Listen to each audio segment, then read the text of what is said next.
Kerli. Mina olen Rauno. Te vaatate Tudeng TV-d. Täna saates selgusid üliõpilasnõukogude liikmed. TLÜ ööl lahati päevavalgust kartvaid teemasid. Krishnaidid avasid antimateriaalsete osakeste maailma.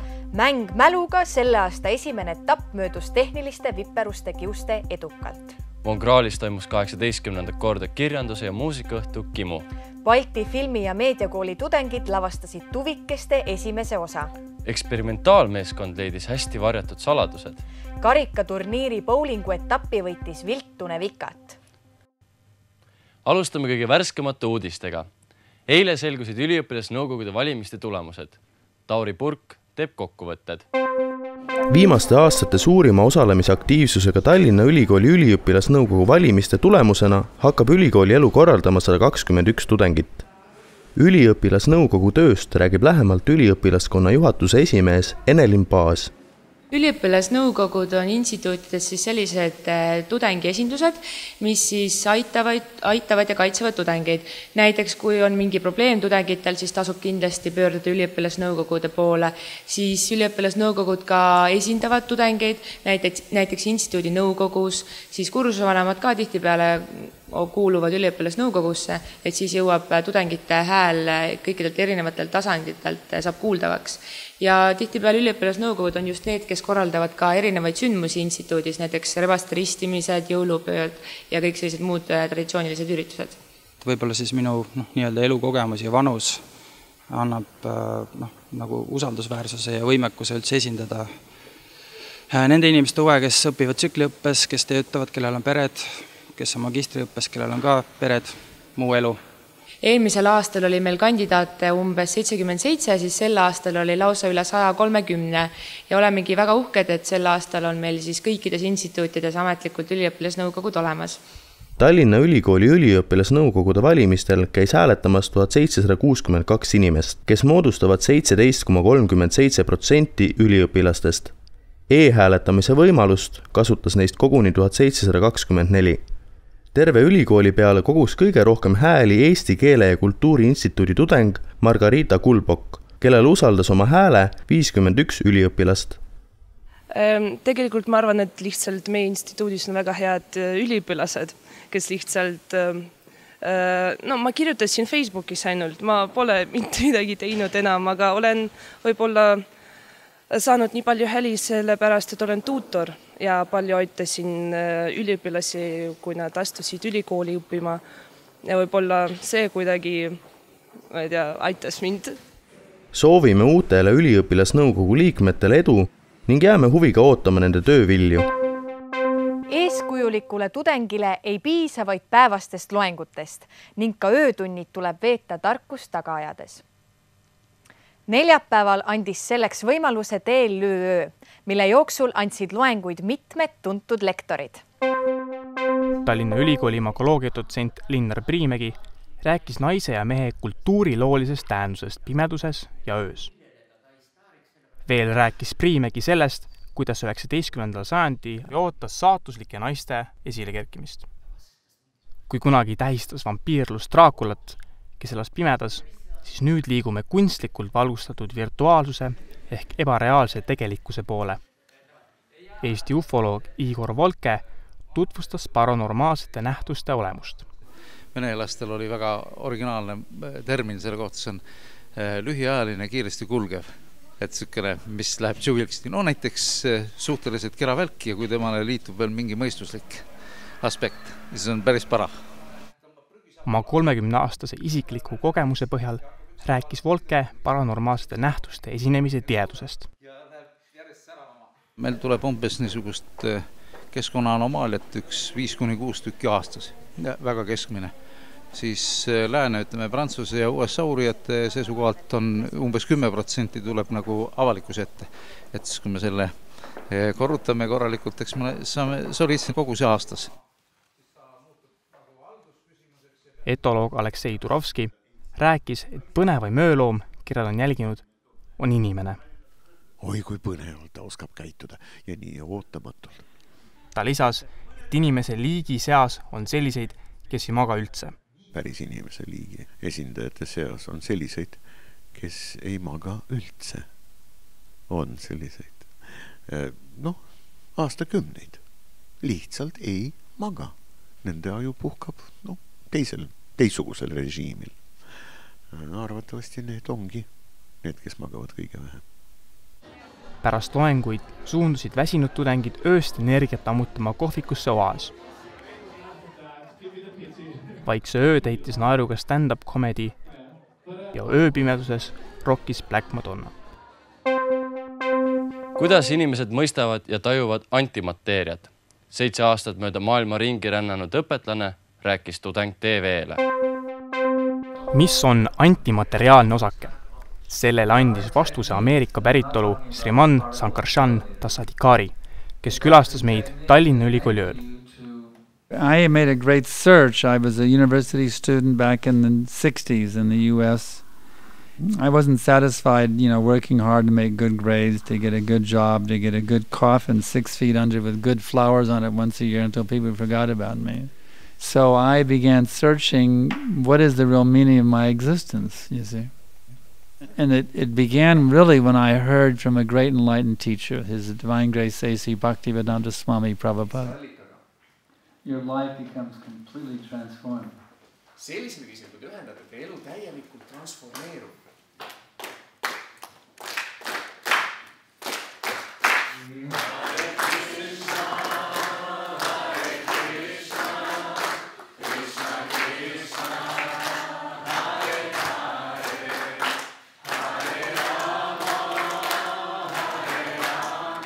Some people silently meditate to try to connect with the anti-material plateau. The best thing is to actually put something transcendental or anti-material, an active principle, and the mantra is the recommended way in the Vedic literatures. Even the Bible and the Quran recommend chanting the names of God.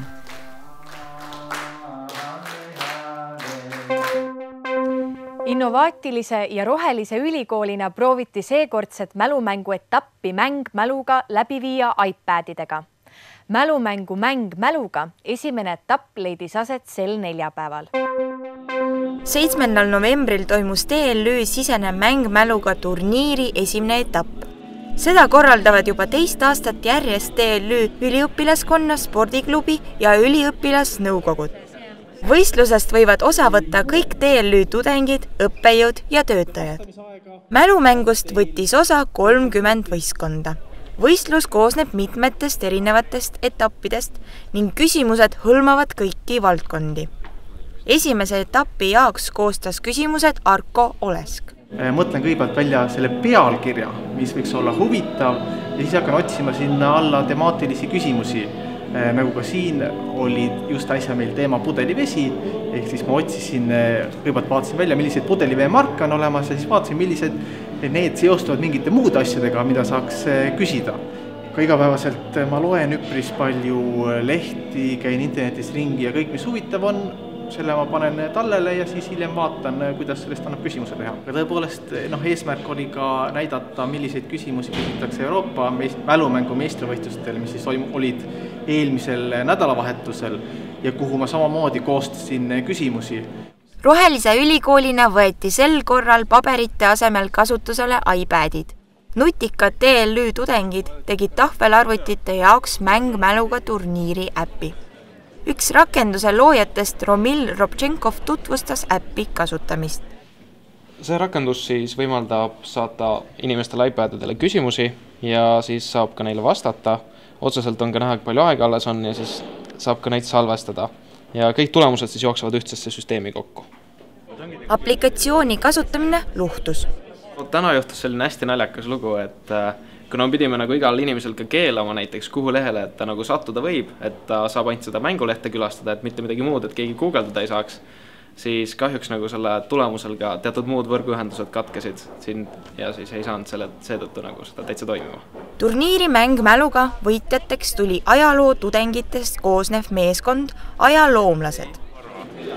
Aga kuidas teile tundusid tänased küsimused? Väga kerged olid, nagu isegi liiga kerged. Ajapikku läks raskemaks, aga siiski lihtsad. Kõik spetsialistid siin. 4 pead on parem kui 1. Teatud teema, mis kui oli raske küsimus meil ette, mida me nagu algselt ei teadnud, siis võtsime kohe, et vaata teatud teema ja siis sai väga hästi kohe pihta. Mälumängu idee sündis minu peas algselt, sest ma tahtsin teha ka midagi sellist rahulikumat karikaturniirile lisaks. Ja selle aasta veebruarikuus sõbrapäeval oli esimene mängmäluga etapp kohvikusoas ja sealt juba võttis osa, kui ma ei eksi, 18 võistkonda. Eelmise nädala kolmapäeval, 6. novembril, kogunesid kõik kirjandus- ja muusikahuvilised noored Von Krahli baari. Toimus 18. Kimu õhtu. Kimu on alates 2005. aastast toimuv kirjanduse ja muusikaõhtu, kus astuvad üles andekad luuletajad, head tantsijad ning suurepärased lauljad. Õhtud toimuvad igal kevadel ja sügisel ning juba 2 aastat järjest korraldatakse üritust Von Krahli baaris. Vaba lava võimaldab igaühel, kellel tekib tunne mõnusas õhkkonnas, et miski kripeldab sahtli nurgas, aga võib-olla ma ikkagi loen täna välja. Et sa ei pea seda otsustama pikalt ette, sa võidki selle otsustada koha peal ja tulla ja teha oma esimese ülesastumise siin. Sel korral esinesid Kimul nii suured kui ka väiksemad tegijad.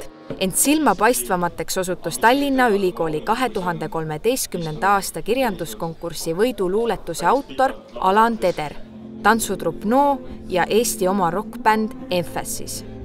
Oleme Emphasis female fronted progressive metal band Eestist ja me hakkasime tegutsema aastal 2010. Ja viimasel ajal on salvestanud uut singli Hopeless meie uue vokaaliga, meie uue lauljaga. Tema nimi on Anna. Tema on ooperi lootus, ooperi laulja. Ma olen ooperi laulja, äkki olen. Õhtu oodatumaks külaliseks võis pidada muusikut Arne Laurit, kes lummas publikut iidsete mantralaulude ja India traditsiooniliste muusikainstrumentidega. Tead, ausalt öeldes alati, kui ma esinen erinevates kohtades, isegi tudengitele, siis ma proovin lähtuda hingest alati, et sellest südamest, et ma arvestan küll, et nooremad võib-olla või nooremad võib-olla elavamat asja, mitte liiga meditatiivne, nagu siin Von Krahli olukord on, et see korraldaja tuli ka küsis, et kas me teeme sellist meditatiivset asja, võib-olla te kartisid, me paneme kõik silmad kinni ja ujume, aga tegelikult neid vaimseid asju või mantrasi saab laulda ka väga elavalt, et me võib-olla püüamegi teha, et osad lood on natuke kurvemad ja osad lood, et püüavad rahvast kaasa haarata.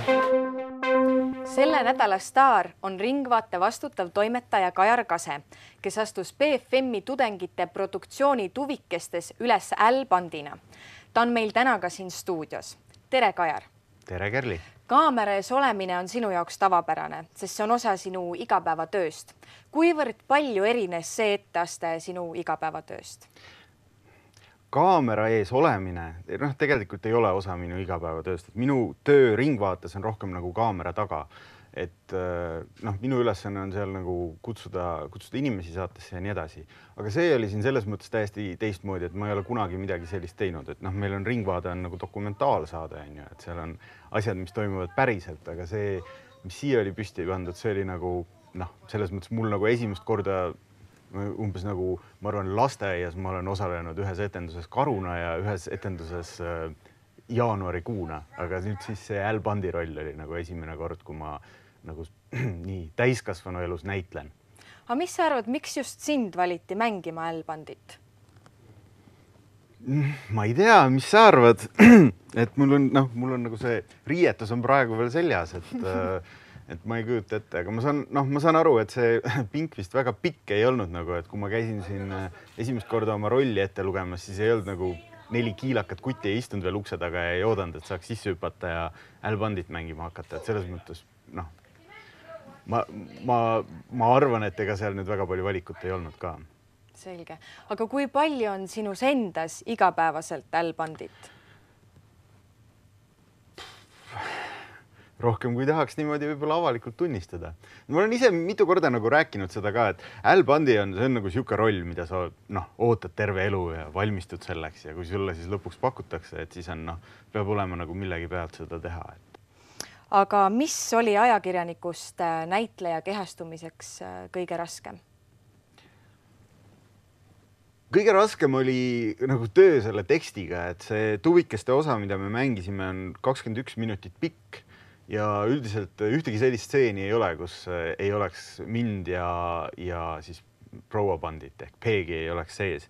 et noh, mul oli tõesti, mul ei ole nagu nii palju nagu teksti, mis ma pidin siin pähe õppima, ma ei ole tõesti päris ammu teinud. Aga aitäh, ma arvan, et me pikisilmi ootame seda nägemist. No, ma ise ka ootan väga pikisilmi, aga noh, kui on halb, siis ma loodan, et väga palju inimesi seda ei näe. Aitäh sulle tulemast. Ning nüüd eksperimentaaluudised. Meeskonna teema on seekord salajane ja üllatuslik, kuid kasulikku peaks loost leidma igaüks. Tervist! Täna läheme küsime tudengite käest 3 väga lihtsat küsimust. Kas oleksid pigem vihatud poliitik või väga armastatud kodutu?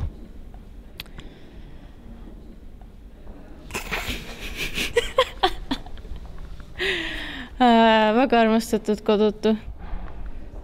Well, depends if that love is translated into some help to my survival. I would be homeless. Meaning that people would take me home. Yeah. Okay. Fair enough. Muidugi poliitik. I hate politician. Yeah. Vihatud poliitik iga kell. Ja, ma pean täpselt sama ütlema. Okay. Kas te pigem saaksite Nobeli preemia ja oma nime väga kuulsaks või lihtsalt 500 000 eurot? 500 000 euroga midagi rohkem teha. See on nii confusing. Ma ei tea, mõtle samas 500 000 eurot, sa saad sellega... 500 000 euroga saad osta oma enda Nobeli preemia ja siis oma nime kuskile toppida üles. Kui sa nime tuttavaks saad kõigile, siis sul on võimalused päris palju. Võimalused on avatud igal pool. Ja kes ikka vahib, kes sai Nobeli preemia. Fuck it, raha. Money. Nobeli preemia nimi väga kuulsaks. Nobeli preemia on suurem tasu. €500,000, of course. Nobeli preemia on ikka natikene parem. Siis ma olen ikka midagi teinud selle jaoks. The second money. Yeah. Money. So would you rather like to be able to fly or make yourself invisible? Fly. Better. See nähtamatu on natukene creepy, nii et ma ütlen, et lendan. Jah. Sa ka lendad? Jah, täpselt. Invisible. Lennata. Nähtamatuks, jah, ma sama. Ei lennukisse üle, aga meile... Lendama, ta mõtles, sa ise lennata. Kosmoselaeva peale küll lendame. Aitäh teile!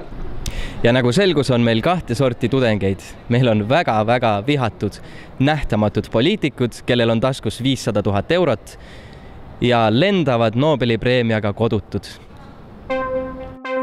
Eelmise nädala kolmapäeval selgus selle hooaja 4 kõige paremat Tallinna Ülikooli bowlingu mängijat.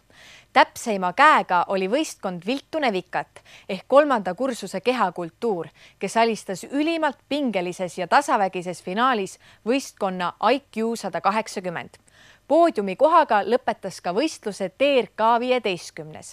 Neile vandus aga alla Valdo Niiles Savisaare nimeline võistkond.